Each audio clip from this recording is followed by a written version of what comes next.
Мэдээ танд шууд хүрч байна. За хүүхдийн хоолны дуршил буурах нь ээжүүдэд тулгамдаг хамгийн том асуудал байдаг.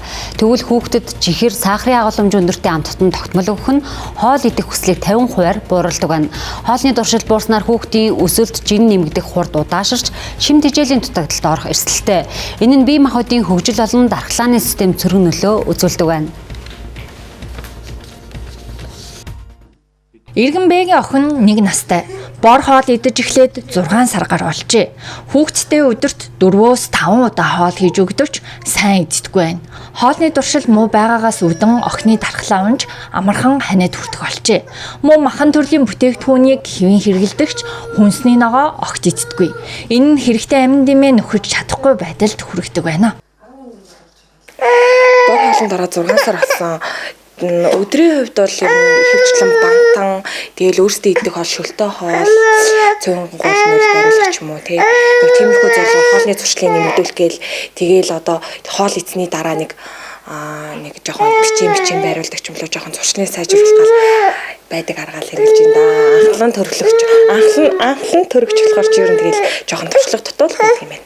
1-2 удаа л хоолдог. Ер нь хоолоо ер нь байнга голцоо өгье гэж боддог ч гэсэн тэгээд ер нь иддэггүй. Тэгээд жоохон уурлангуй байгаад идэг. Жоохон хурдан ханиад хүрэх гэдэг. Шууд шингэн усны гойжих ч юм уу. Хоолны болохоор ч ер нь тэгээд биеийн жим буурах. Тэгээд хоолны зуршил нь багасгаар ч тэгээд Хүүхэд 1 нас хүртлээр төрөл бүрийн амтыг мэдрэх, хүлээж авах чадвар өндөртэй байдаг.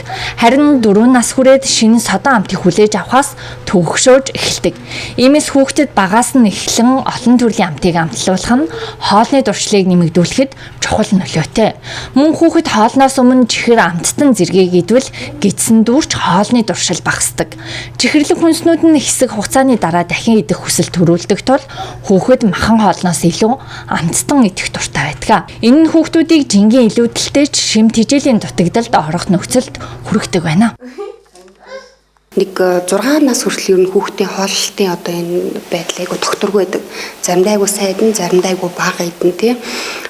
Тэгээд ерөнхийн нөө бие махбодын онцлогоос гадна зарим тохиол яагаад хүүхдийн хоолны дуршил буурдаггүй хэрэгцээгч нэг амттай амиг өгөөд байдаг.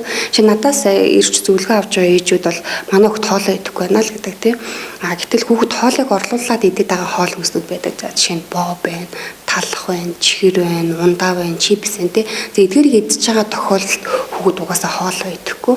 Тэг миний хүүхдийг хамгийн одоо эхний зөвлөгөө юу гэхээр та хүүхдээ өсгөөл гэж хэлдэг. Хүүхдийн хоолны дуршил буурах нь удаан үргэлжлүүл хүүхдийн өсөлт, эрүүл мэндэд сөрөг нөлөө үзүүлдэг тул анхааралтай хандах хэрэгтэй. Хүүхдийн дархлаа амин дэмийг бүрэн нөхөж чадах ганц зүйл нь хоол.